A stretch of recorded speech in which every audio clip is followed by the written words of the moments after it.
Saudara, ada puluhan siswa sekolah dasar negeri unggulan di Kabupaten Indramayu, Jawa Barat jadi korban keracunan massal hingga dirawat di rumah sakit. Diduga para siswa keracunan makanan setelah mengonsumsi jajanan kerang hijau.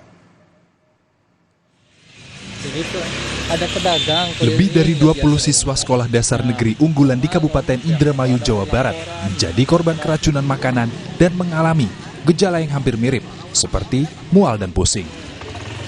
Kepala sekolah membenarkan adanya puluhan siswa tidak masuk sekolah karena sakit, diduga keracunan makanan.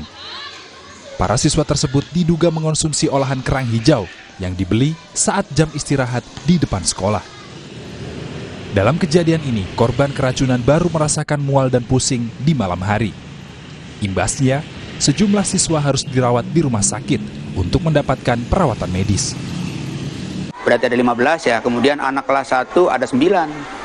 Berarti kebanyakan kelas 4 ya? Ya, kelas 4 kurang lebih 15, kelas 1 cuma 9.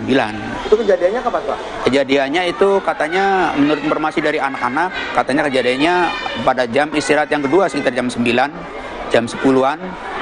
Ada pedagang yang keliling, kemudian anak-anak iseng membeli seperti itu.